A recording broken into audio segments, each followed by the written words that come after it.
Do you know about the Mandela Effect? This is the name of a sort of phenomenon where we, as a sort of a large group of people, collectively misremember something.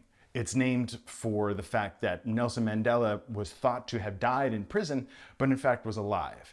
And there's other sort of group misrememberings. For example, in Star Wars, The Empire Strikes Back, when Darth Vader is talking to Luke about being his father, the quote is not, "Luke, I am your father," it's, "No, I am your father." Another example would be the children's books, The Berenstain Bears, are not actually Berenstain, S-T-E-I-N, it's Berenstain, S-T-A-I-N. That one really threw me. Here's another one for you. Is Kit Kat hyphenated? The candy Kit Kat, is it hyphenated or not? Check that out. So I found my own Mandela effects things in So What. This is, I hope you'll agree, a masterpiece of an album, Kind of Blue. It is my favorite album of all time.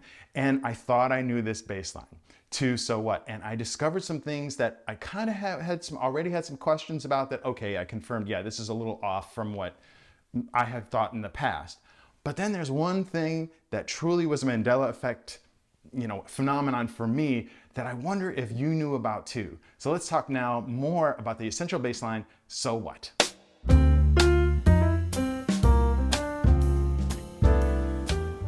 Welcome to Learn Jazz Bass with Matt Rybicki. I'm glad that you're here.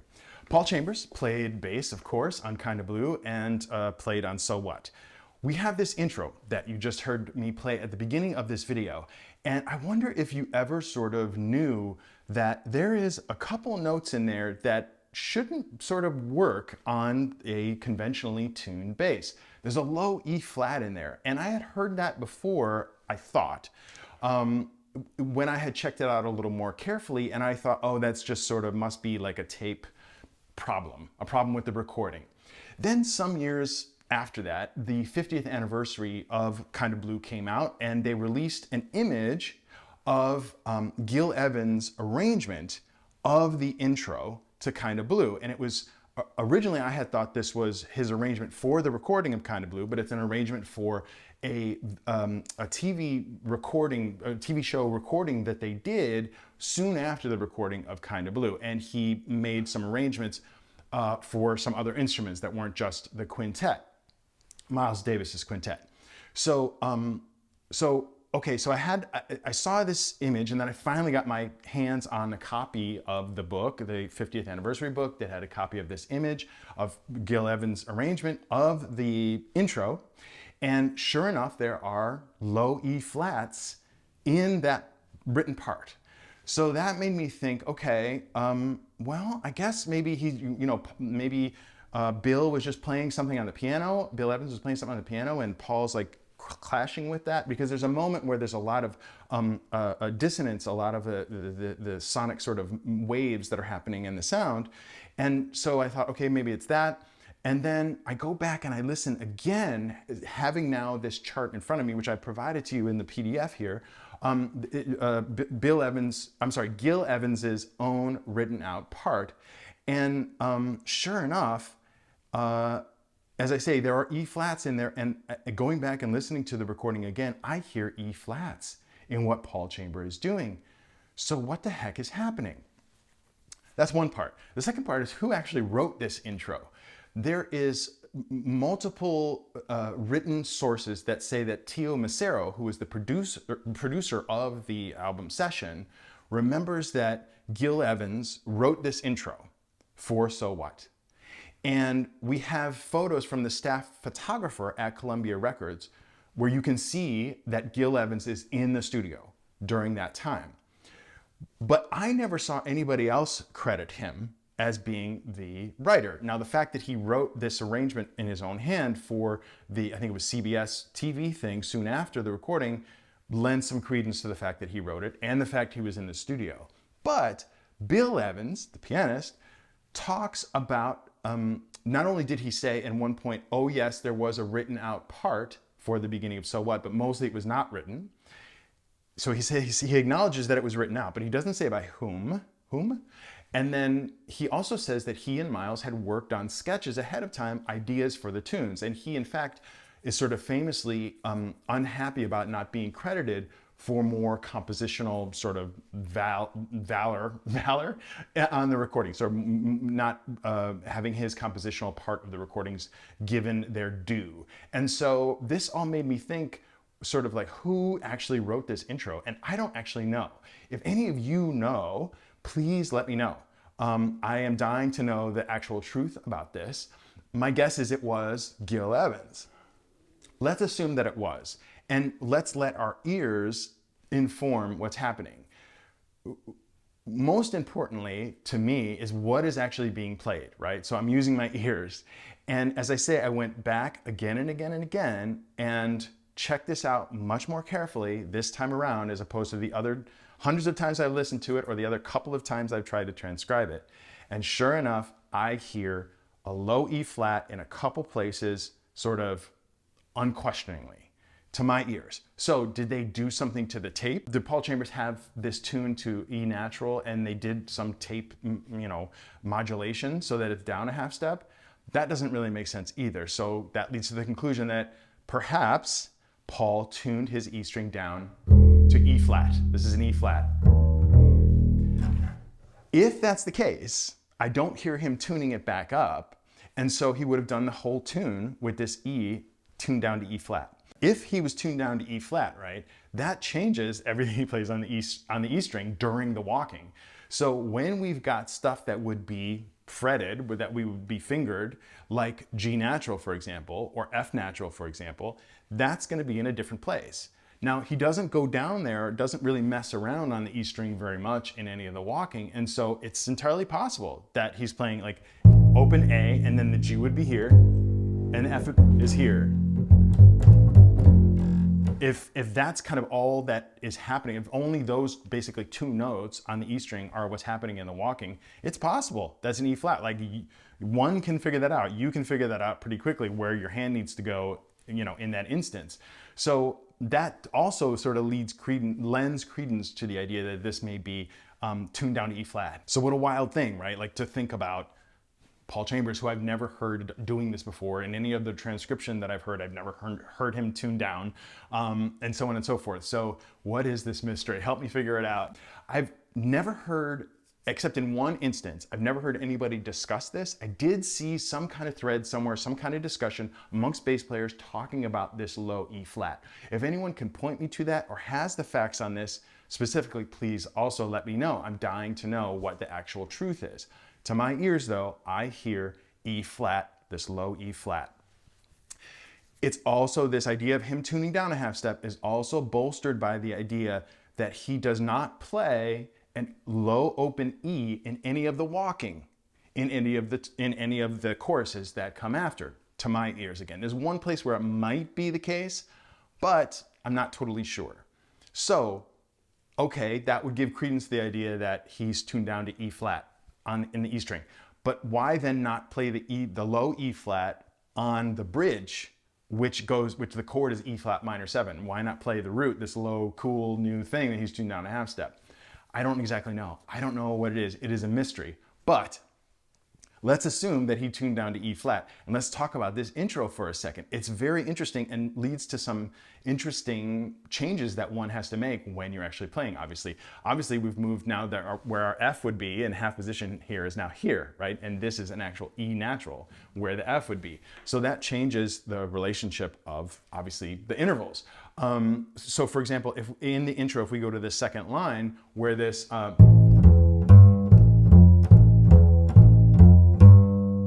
that A, right? That all sounds totally in line with what Bill Evans is playing on piano and so on and so forth. But this next part, check this out. It's G to E, right? But you can't play the G here. This is actually G flat or F sharp, so it's G. This is G. And then G, G, E, A, E flat, and then A flat, E flat. So if I want to grab this A flat, I've got to go here. Or here. Oh, sorry. Like that. So it's an interesting, how did he finger this? I hear movement on the string, so my guess is he is not playing in whatever this is, fourth position here. He's not playing the high E flat here, but rather playing it here. Oops. He's rather playing it in half position, E flat. So that means that he's grabbing that the A flat that's there instead of here, what would be sort of the 4th fret. He's playing on the 5th fret. Quite a leap, but you don't really hear that A flat speak out, and you hear string movement, like when you take your fingers off the string. So I think he's doing that, this big leap, and an open D like that. And then Gil had it notated out that there's sort of 4 measures, quote unquote, of that D held out. But Paul restrikes it so 2 measures of D and then another 2 measures of open D. Again, I'm almost positive it's open D because of how long it lasts. Like, it wouldn't last that long if you were to play it here. It doesn't generally last as long, on gut strings especially. And then comes the final 2 measures that to me are the definitive explanation for this being tuned down to E flat. And that is, to my ears, again, I understand I'm not perfect, but I really tried hard. I'm hearing 2 notes, I'm hearing a double stop, and I really couldn't figure out, is he playing E flat, B flat, like that? Like, I heard what I thought was a B flat, but after listening again and again and again, trying on piano, I think he's playing E flat. E flat, slightly out of tune. There's varying tune, but he's slightly out of tune with the E flat and open E flat last string. So I think he's playing high E flat, a little bit out of tune, and a low E flat. And then then the line is E flat, A flat, B flat, E flat, B flat, A natural, B flat. And I'm fingering it here because fingering it here to my ears is the only way to get the overtones that happen on the recording to sound. If I finger it here, I don't get the overtones that I hear on the recording. However, if I say,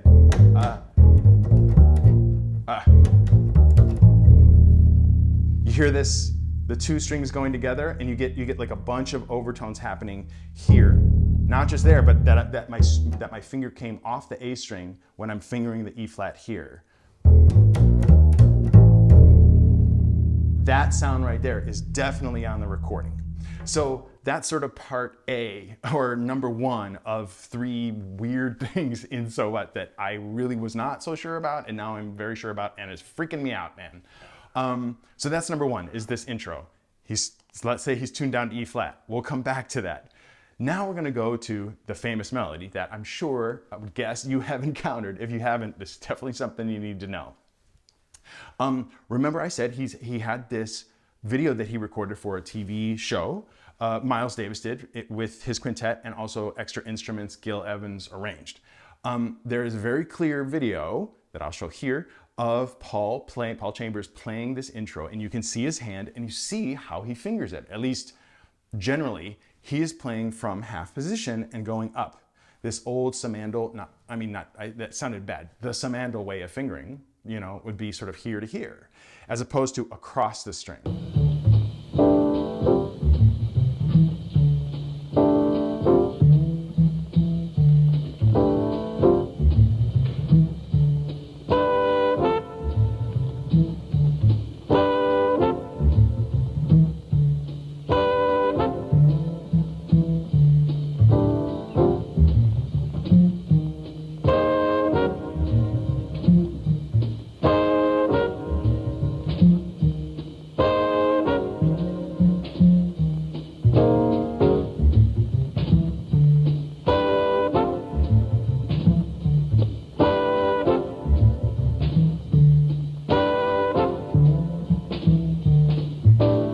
You could certainly play it,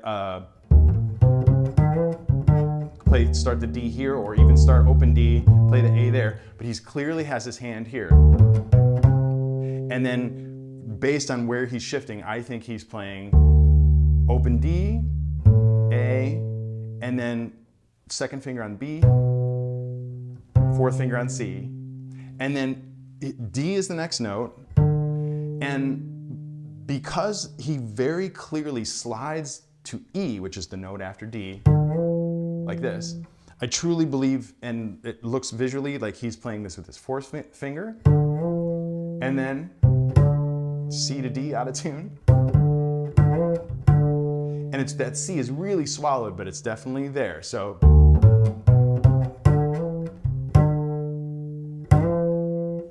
And that part only happens the very first time he plays it. He never does that again. A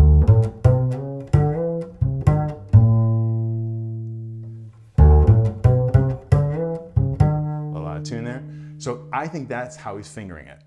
Cool, so that's different than how some other people finger it, and you can finger it any way you want. I'm just sort of saying, like, this video for the TV show happened very soon after the recording itself, like within a month or something, so it's doubtful that he changed how he was fingering it from the recording. You know what I'm saying? And based on the actual sound, the sonic information from the bass itself on the recording, it sounds like he's playing it in this position. This A has a different resonance than this one. Right? So all those things perhaps might give you some different information than what you've thought of before. Now let's get to the true Mandela thing for me. We know that this goes from D minor Dorian to E flat minor Dorian. So we are told, right? And what I have always thought, what I thought I heard, what I have always played, and what I thought everybody else played was doing that exact line, the melody, up a half step. But Paul doesn't do that. He actually, instead of E flat, B flat, C, D flat, E flat, F, D flat, that's the other line, up a half step. He doesn't do that. It's wild. It absolutely blew me away. And it kind of makes no sense, but it gives this magic to the line, which is he plays E flat, B flat, C, D natural, and then repeats it again, that D natural again, ups, and then slides to the F, and then D to E flat.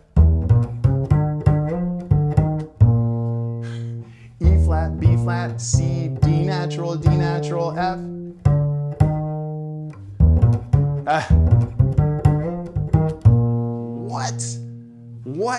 What? Did you know that? I am absolutely blown away. I just discovered this a couple days ago, and I love discovering when I'm wrong, right? And so, wow, like it really, when you hear it, you can't unhear it. And it adds this extra little bit of, texture to that moment where it just, things, have this depth and this texture in the sound. And maybe this is a little bit why. Why did he play it like this? I have no idea. Again, if anybody knows, please, I'm dying to know. Perhaps just a mistake. I mean, this wasn't a rehearsed tune. They did not play this tune, to my understanding. Maybe they played it once before the actual recording. I'm saying like on a gig, but it's not like this was a well-honed or well-hewn, over and over and over again by the band. He was essentially coming up with stuff in the moment or playing it in the moment, quickly. And by the way, who wrote the actual bass line? It has to be Miles, one would assume. Did he? Did Bill Evans? Did Gil Evans? I don't actually know. I mean, it's credited to Miles. Anyway, so why did he play this D natural on an E flat minor chord, which would make it like an E flat minor major?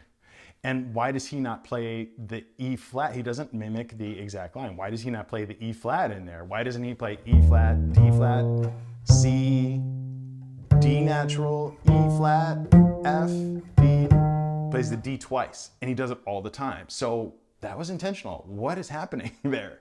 So when you play this next, experiment with that and see what you think. If you get a chance to play this with other people, maybe call it at a jam session or something and try it, or try it with friends at just a session, see what it sounds like. I haven't had a chance to check this out, to try this yet, but I have a couple gigs coming up this weekend and I'm gonna try it if I can to hear what's happening. So the fingering of the actual melody / bass line and the actual notes in this E flat minor part are a very, very interesting little Mandela thing for sure. The last part that I wanted to mention was to talk about the bridge itself, right? Which we, as I say, think of and are taught is E flat Dorian. But when Paul is playing, and by the way, I included the whole bass line in the PDF for this video, so you can see how much he is repeating himself. He repeats himself over and over and over again in tons of places in this tune. What a justification for repeating ourselves. That Paul Chambers on So What, on Kind of Blue, is repeating ideas over and over again. So back to the bridge. We're thinking E flat minor, right? And so as bass players, we think, okay, play the root on the downbeat. He kind of never does that, maybe once. He is generally starting on D flat instead of E flat. And not only that, but is oftentimes, very often, playing a C flat or B natural. So that wouldn't fit with E flat Dorian either. E flat Dorian would be the key of D flat major. D flat major has a C natural in it, not a C flat. So what is Paul Chambers thinking? And it's not a mistake, he's doing it over and over again. What is he thinking? I have no idea. An interesting possible guess is, I mean, besides the fact that he just liked the sound, or that's what happened in the moment and he just went with it, was perhaps, I mean, this is really stretching, could he have been thinking D flat 7 sus? And a D flat 7 sus would be sort of generically D flat, G flat, the 4, which is also the flat 3 of E flat minor 7. So you're getting that flat 3 in there. And the D flat is the flat 7 of E flat. So you've got flat 7, flat 3, and then A flat is the 5th of D flat 7 sus, and then C flat is the flat 7. Here's the root. There's the root. But Paul is playing a lot of stuff like this. I mean, not exactly like this. I'm saying he's emphasizing these notes. And this B natural down here, especially, and then going to A flat from there.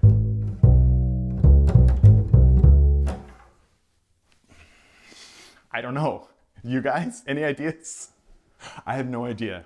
But again, doesn't it add some magic to it? Try this. Try to imitate what Paul is playing on the bridge when you get to play it. And notice the difference. This I've tried because I noticed this before, that I thought he was playing more like a D flat major sound. So that's what I would mess around with on my own gigs, and it totally works. It sounds fine.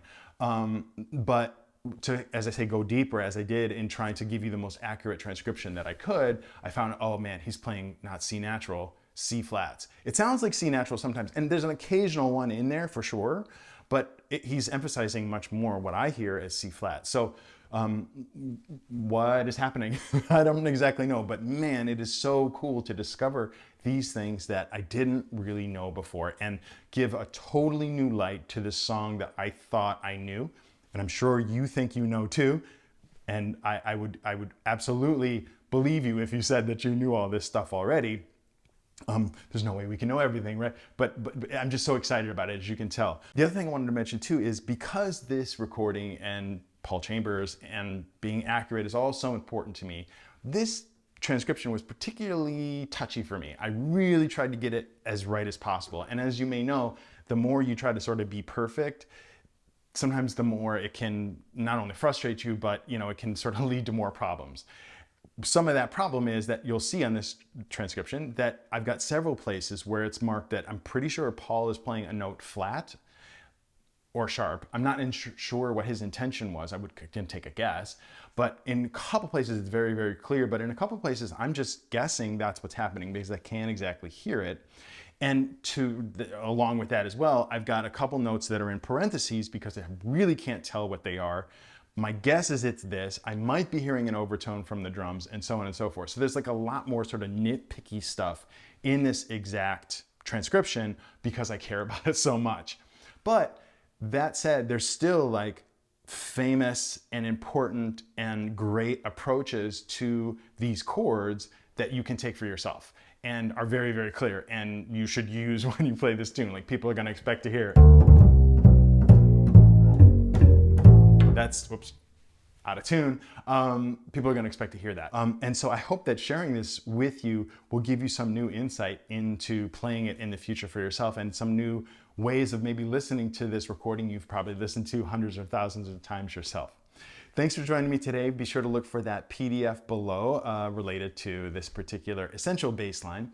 And always remember, straight ahead and strive for tone.